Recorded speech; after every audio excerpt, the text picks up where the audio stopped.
تعجب تو یہ ہے کہ تم ہندوستان کی بات کرو تو پکے مسلمان، تم اجمیر کی بدایوں کی کچھوچا کی بات کرو تو پکے مسلمان، ہم مکے کی بات کریں اور مدینے کی بات کریں تو ہم نبی کو مانتے ہی نہیں۔ کہنے لگے امی عائشہ ہم رات میں پہنچے، دور کے رہنے والے، ہمیں نبی اکرم کا چہرہ دکھا دو، تو انہوں نے سر کھول دیا اور کہا دیکھ لو۔ کہنے لگے وہ صحابی آئے امی عائشہ ہمیں اندھیرے میں نبی کا چہرہ صحیح سے دکھائی نہیں دے رہا ہے، تو چراغ جلا دو، کچھ روشنی کر دو۔ تو حضرت عائشہ کہنے لگی آئے محمد کے ساتھیو میرے گھر کی اتنی انسلٹ کیوں کر رہے ہو، میرے گھر کو اتنا ذلیل کیوں کر رہے ہو، مجھے اتنا رسوا کیوں کر رہے ہو؟ اس صحابی نے کہا امی عائشہ ہم آپ کو انسلٹ کیسے کر سکتے ہیں، ہم تو اپنے نبی کا چہرہ دیکھنا چاہتے ہیں۔ تو امی عائشہ نے کہا لوگو میرے گھر میں اتنا تیل بھی نہیں ہے کہ میں چراغ جلا کر تمہیں محمد رسول اللہ کا چہرہ دکھا سکوں۔ آسان ہے تم تو 12 تاریخ کو جشن منا لوگے، بہت آسان ہے تم تو 12 تاریخ کو جلوس نکال لوگے، بہت آسان ہے تم تو 12 تاریخ کو خوشیاں منا لوگے، لیکن 12 تاریخ کو فاطمہ رضی اللہ تعالیٰ عنہ کے آنکھ سے نکلنے والے آنسو تمہیں کبھی معاف نہیں کریں گے۔ یہ 12 تاریخ تھی، ربیع الاول کی 12 تاریخ تھی۔ ہم اپنی 12 تاریخ پہ نظر ڈالیں اور اس 12 تاریخ پہ نظر ڈالیں، اور کچھ کہنے کی ضرورت ہی نہیں، حالات ہمیں اس کہنے کی اجازت بھی نہیں دیتے ہیں۔ میرے بھائیو سنو کیا کہتی ہیں فاطمہ، وا کر بابتا منا جا برب بندہ، ہائے میرے ابو آپ کو آپ کے رب نے بلایا اور آپ چلے گئے، آپ نے اس کی دعوت کو قبول کر لیا، یہ بھی نہیں سوچا کہ آپ کے چاہنے والوں پر کیا بیتے گی، یہ بھی نہیں سوچا کہ آپ کے چاہنے والوں پر کیا گزرے گی۔ اے اللہ کے نبی، اے میرے ابو آپ چلے گئے۔ دوسرے جملے پر غور کرو، وا کر بابتا من جنت الفردوس مابا، اے ابو آپ سے تو آپ کے رب نے جنت الفردوس کا وعدہ کیا، آپ کا ٹھکانہ تو جنت الفردوس ہے، آپ تو جنت الفردوس چلے گئے۔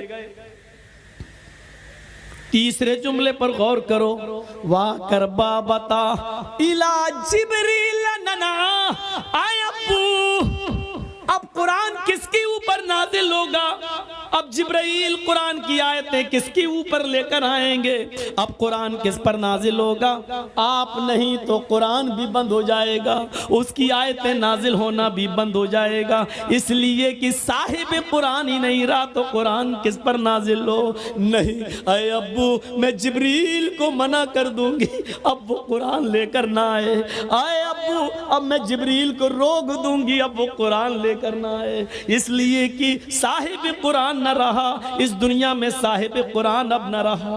ان جملوں پر غور کرو اور اپنے سینے کو ٹھوک کر بتاؤ ایمانداری کے ساتھ 12 تاریخ کو نکلنے والے ان جملوں پر ہمارا جشن کیا کہہ رہا ہے۔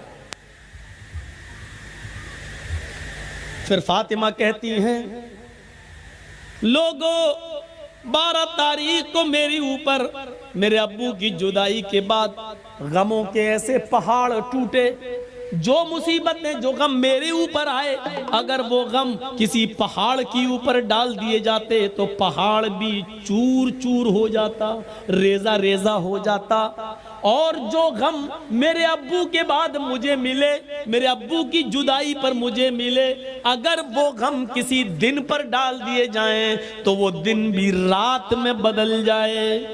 12 تاریخ ہمیں یہ بتاتی ہے کہ کائنات کو روشن کرنے والا سورج غروب ہوا تھا، اس پر ہمیں وہ ماحول بنانا چاہیے کہ 12 تاریخ کو نبی اکرم کی ہم پیدائش کی خوشی نہ بھولیں، لیکن اتنی خوشی نہ منائیں کہ ہم 12 تاریخ کو غم بھول جائیں، اور اتنا ماتم اور اتنا غم بھی نہ کریں کہ ہم نبی اکرم کی پیدائش بھول جائیں۔ ہمیں تو بیچ کا راستہ اپنانا چاہیے تھا، ہمیں تو معتدل راستہ اپنانا چاہیے تھا، یہاں دونوں طرف سے غلطی ہو رہی ہے۔ میرے پیارے ساتھیوں، قرآن کلام سنتے جاؤ، حدیث سنتے جاؤ اور اپنے ایمان کا جائزہ لیتے جاؤ۔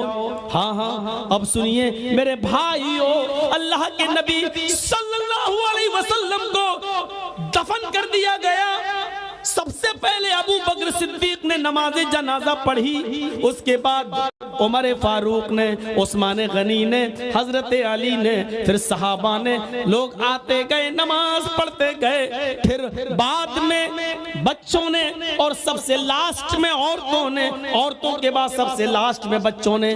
میرے بھائیوں لیکن آپ کی جنازے کی نماز کسی نے پڑھائی نہیں ہے، لوگ اس حجرے میں آتے تھے، پڑھ کے نکل جاتے تھے، پورا دن اسی میں گزر گیا، پوری رات اسی میں گزر گئی۔ کچھ لوگ ایسے تھے جو دور سے آئے، اللہ کے نبی صلی اللہ علیہ وسلم کی بیوی سے کہنے لگے، امی عائشہ ہم رات میں پہنچے، دور کے رہنے والے ہیں، ہمیں نبی اکرم کا چہرہ دکھا دو۔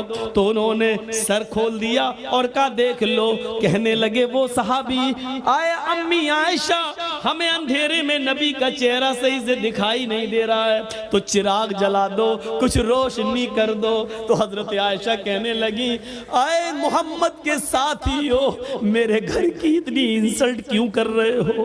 میرے گھر کو اتنا ذلیل کیوں کر رہے ہو؟ مجھے اتنا رسوا کیوں کر رہے ہو؟ اس صحابی نے کہا، امی عائشہ ہم آپ کو انسلٹ کیسے کر سکتے ہیں؟ ہم تو اپنے نبی کا چہرہ دیکھنا چاہتے ہیں۔ تو امی عائشہ نے کہا، لوگو میرے گھر میں اتنا تیل بھی نہیں ہے کہ میں چراغ جلا کر تمہیں محمد رسول اللہ کا چہرہ دکھا سکوں۔ یہ اس گھر کا حال ہے۔ افسانے تم نے بہت سنے ہوں گے، آؤ محمد رسول اللہ کی زندگی کے بارے میں ذرا ہم سے بھی سن لو اور اپنے دل سے فیصلہ کرو، اور کل چائے کی ہوٹلوں میں بیٹھ کے بتانا کہ مولوی جرجیس نبی کو مانتا ہے یا نہیں مانتا۔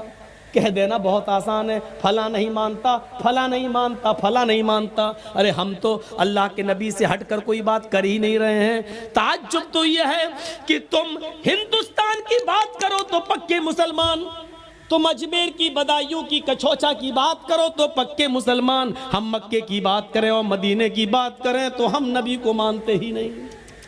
افسوس یہ ہے کہ تم ملا مولویوں کی لکھی ہوئی کتابوں کی بات کرو تو پکے مسلمان، اور ہم یہ کہیں کہ یہ نبی کا فرمان ہے، یہ فاطمہ کہہ رہی ہیں یہ اللہ کے رسول کا فرمان ہے، ہم یہ کہیں تو ہم مسلمان نہیں۔ جو لوگ یہ کہتے ہیں یاد رکھنا مولوی جرجیس کا ہاتھ ہوگا، کل قیامت کے دن تمہارا گریبان ہوگا، ہم تمہیں کھینچ کر رب کی عدالت میں لے کے آئیں گے اور یہ کہیں گے، اے اللہ یہی وہ لوگ ہیں جو دنیا میں چائے کی ہوٹلوں میں بیٹھ کے کہا کرتے تھے کہ یہ نبی کو نہیں مانتے ہیں، یہ نبی کی شان میں گستاخی کرتے ہیں۔ اے اللہ مجھے ان سے انصاف چاہیے، اے اللہ مجھے ان سے انصاف چاہیے۔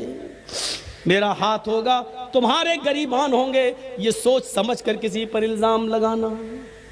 آؤ میرے بھائیوں آگے چلو، چلو آگے۔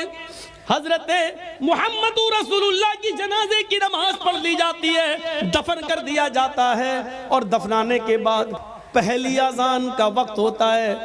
حضرت بلال کو آواز دی جا رہی ہے، آئین البلال، بلال کہاں ہے؟ بلال خاموش کھڑے۔ لوگوں نے کہا بلال کیا ہوا؟ اذان دو، وقت ہو گیا ہے۔ حضرت بلال نے منع کر دیا، لوگو حضرت بلال نے منع کر دیا، لوگو محمد رسول اللہ کے رخصت ہو جانے کے بعد اب ہم سے اذان کے لیے مت کہو۔ اللہ کے رسول جب سامنے کھڑے ہو جاتے تھے تو اشہد ان محمد رسول اللہ کہتے ہوئے میں ان کے چہرے کا دیدار کرتا تھا۔ اب نبی ہمارے سامنے کھڑے نہیں ہوں گے تو میں کس کا چہرہ دیکھوں گا؟ حضرت بلال اس حد تک نبی اکرم کی جدائی میں اس حد تک چلے گئے کہ وہ جہاں گلی جس گلی میں جاتے یہی کہتے ہیں، اللہ کے رسول مجھ سے کیا غلطی ہو گئی، مجھے چھوڑ کے کیوں چلے گئے؟ اے میرے نبی میں نے کیا خطا کی، مجھے چھوڑ کے آپ چلے گئے؟ یہ ان کی زبان سے جملے نکلنے لگے۔ لوگوں نے ان کو مدینے سے باہر بھیج دیا۔ یہاں رہیں گے مسجد نبی کے بغل میں روضہ رسول کو، نبی اکرم کی قبر کو دیکھیں گے تو یہ نبی کو بہت یاد کریں گے. چلو ان کو کچھ مہینوں کے لیے باہر بھیج دیں. 6 مہینے تک وہ ملک شام میں رہے اور 6 مہینے کے بعد انہوں نے نبی اکرم کو خواب میں دیکھا. 6 مہینے کے بعد خواب میں دیکھا تو کہا، اللہ کے نبی خواب میں ان سے کہہ رہے ہیں، اے بلال تو میرا مدینہ چھوڑ کے کہاں چلا گیا؟ اے بلال تو میری قربت چھوڑ کے کہاں چلا گیا؟ اے بلال تو میری نزدیکی چھوڑ کے کہاں چلا گیا؟ اے بلال تو مدینے میں واپس آ جا. فجر کی نماز پڑھتے ہی گھوڑا دوڑا دیا اور چلنے لگے. لوگوں نے کہا بلال کہاں جا رہے ہو؟ کہنے لگے مجھے میرے آقا نے بلایا ہے، مجھے میرے نبی نے بلایا ہے، اب شام چھوڑ کر میں مدینے کی طرف جا رہا ہوں. 6 مہینے کے بعد مدینے آئے. مدینے میں پہنچ کر فوراً لوگوں سے پوچھا کہ مجھے محمد رسول اللہ کی بیٹی فاطمہ سے ملواؤ. فاطمہ رضی اللہ تعالیٰ عنہ کی شکل محمد رسول اللہ سے اپنے ابو سے بہت ملتی جلتی تھی، بہت حد تک ایک تھی. لوگوں مجھے فاطمہ کا چہرہ دیکھ لینے دو کہ ان کو دیکھ کر میں محمد رسول اللہ کو یاد کر لوں گا. لوگوں نے کہا بلال تم مدینے سے باہر تھے، ٹیلی گرام کا اور موبائل کا زمانہ نہیں تھا. اے بلال تمہارے آنے سے چند دن پہلے محمد رسول اللہ کی بیٹی حضرت فاطمہ بھی اس دنیا سے چل بسی، وہ بھی اللہ کو پیاری ہو گئی، وہ بھی اب اس دنیا میں نہیں رہی. نظریں آسمان پہ ڈالی، اے اللہ نبی کا غم ابھی بھولا نہیں تھا، کیا ایک اور غم میرے اوپر آ گیا؟ فاطمہ بھی اس دنیا میں نہ رہی. زبان سے نکلا انا للہ و انا الیہ راجعون. کسی طرح خاموش ہوئے، باتیں ہوئیں اور تھوڑی دیر کے بعد اذان کا وقت ہو گیا. لوگوں نے کہا بلال مہینے گزر گئے تمہاری اذان نہیں سنی. بلال آج اذان دے دو. کہنے لگے نبی اکرم کے رخصت ہونے کے بعد اب اذان کے کلمات مجھ سے نہ دلواؤ. ادھر نبی کے نواسے حسن آ گئے، ادھر حسین آ گئے. دونوں کہنے لگے اے بلال جانتے ہو ہم کون ہیں؟ ان دونوں کو اپنے دونوں ہاتھ سے دبایا. تم دونوں نبی اکرم کے نواسے ہو. میرے نانا نے کیا کہا تھا؟ جس نے میرے نواسوں کا دل توڑا اس نے محمد رسول اللہ کا دل توڑا. اے بلال تمہیں اذان دینا پڑے گی آج، یہ محمد رسول اللہ کے نواسوں کی خواہش ہے. بلال رونے لگے، چیخ پڑے اے حسن اے حسین، تمہاری زبان سے نکلنے والے لفظوں کو اور تمہاری خواہش کو تمہارے نانا نے نہیں توڑا تو میں کیسے توڑ سکتا ہوں؟ میں اذان دوں گا. وضو بنایا، اذان دینے کے لیے کھڑے ہو گئے. وہی اونچائی ہے، وہی مسجد نبوی کا مینارہ ہے، وہی کانوں میں انگلی دی ہوئی ہے اور اسی جگہ پر اذان کے کلمات بلند ہو رہے ہیں. حضرت بلال کی اذان سننے کے لیے لوگوں نے پہلے ہی مسجد بھر دی. اذان سے پہلے ہی مسجد آباد، کھجور کے پتوں کی بنی ہوئی چٹائیاں بچھی ہوئی، سارے لوگ مسجد میں بیٹھے ہیں. 6 مہینے پرانا محمد رسول اللہ صلی اللہ علیہ وسلم کا زمانہ یاد آ رہا ہے. حضرت بلال کے کانوں میں انگلیاں ہیں اور حضرت بلال ان جملوں پر پہنچے ہوئے ہیں، اللہ اکبر اللہ اکبر. جیسے ہی بلال نے اللہ اکبر کہا، کعبے کی رب کی قسم ان جملوں نے نغمہ قیامت برپا کر دیا. جیسے یہ جملے نکلے لوگ اپنے گھروں سے اور تیزی سے نکلنے لگے. جیسے یہ جملے نکلے ایسے ہی عورتیں بے قابو ہو جاتی ہیں، وہ بھی اپنے گھروں سے اٹھ کر اوپر چھت پہ چڑھ جاتی ہے کہ آج بلال کی اذان چھت سے سنیں گے تو صاف سنائی دے گی۔ جیسی عورتیں بے قابو ہو کر چھتوں پہ چڑھ رہی تھیں، لوگ دھڑا دھڑ مسجد کی طرف بھاگ رہے تھے، اس وقت بلال ان جملوں پر پہنچ چکے تھے، اشہد ان لا الہ الا اللہ۔ بلال کی زبان سے جب یہ جملے نکلے، اشہد ان لا الہ الا اللہ، اس وقت تک پرندے درختوں کے اوپر بیٹھ گئے تھے، گویا کہ پرندے بھی حضرت بلال کی اذان سننے کے مشتاق ہوں۔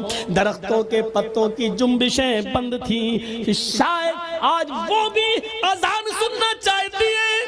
یہ ساری چیزیں بے قابو تھی، عورتیں چھتوں پہ چڑھ کے بلال کی اذان سننا چاہ رہی ہیں، درختوں کے پتے جنبش نہیں کر رہے ہیں، چہچانے والے پرندے بھی خاموشی کے ساتھ بلال کی اذان سن رہے ہیں، اور صحابہ کرام کی آنکھوں میں آنسو ہے۔ نبی اکرم کا زمانہ یاد آ رہا ہے، ایک ایک صحابی کے آنکھوں سے گرنے والے آنسوؤں نے مسجد نبوی پر کھجور کے پتوں کی بنی ہوئی چٹائی کو بھگو دیا ہے، پوری کی پوری چٹائی تر ہو جاتی ہے۔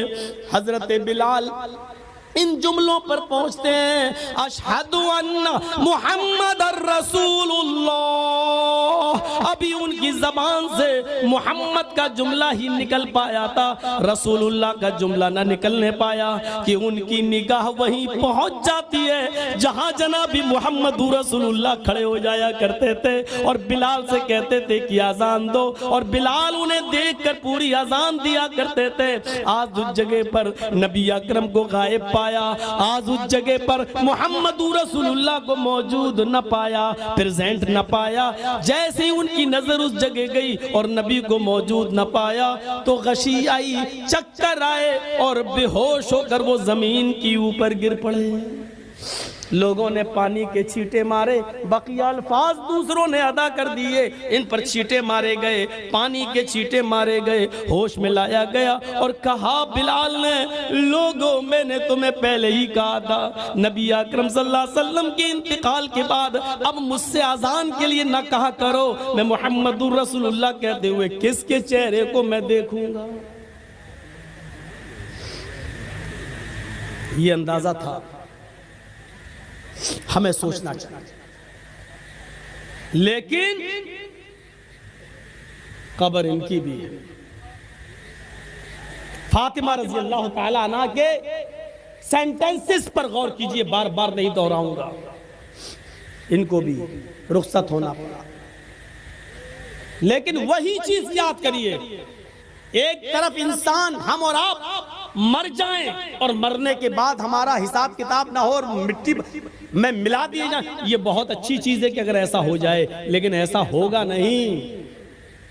مسئلہ یہ نہیں ہے، مسئلہ یہ ہے کہ مرنے کے بعد بھی تو چین نہیں ہے۔ دنیا میں اگر اچھے عمل کیے ہیں تو ان کا انعام قبر میں ہی ملنا شروع ہو جاتا ہے، اور اگر ہم نے اور آپ نے اچھے عمل نہیں کیے تو مرنے کے بعد اس کا عذاب بھی شروع ہو جاتا ہے۔ ابھی قیامت میں تو حساب ہونا الگ باقی ہے، وہ ایک الگ چیز ہے۔ یہاں سے ہی شروع ہو جاتا ہے دور۔ حضرت عثمان غنی کے سامنے جہنم کے عذاب کا ذکر کیا جاتا نہیں روتے، لیکن جب قبر کے عذاب کا ذکر کیا جاتا تو اتنا روتے کہ ان کی داڑھی تر ہو جاتی۔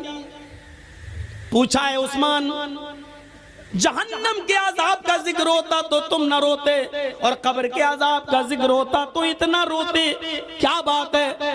فرمایا لوگو، یہ قبر آخرت کی منزلوں میں سے پہلی منزل ہے۔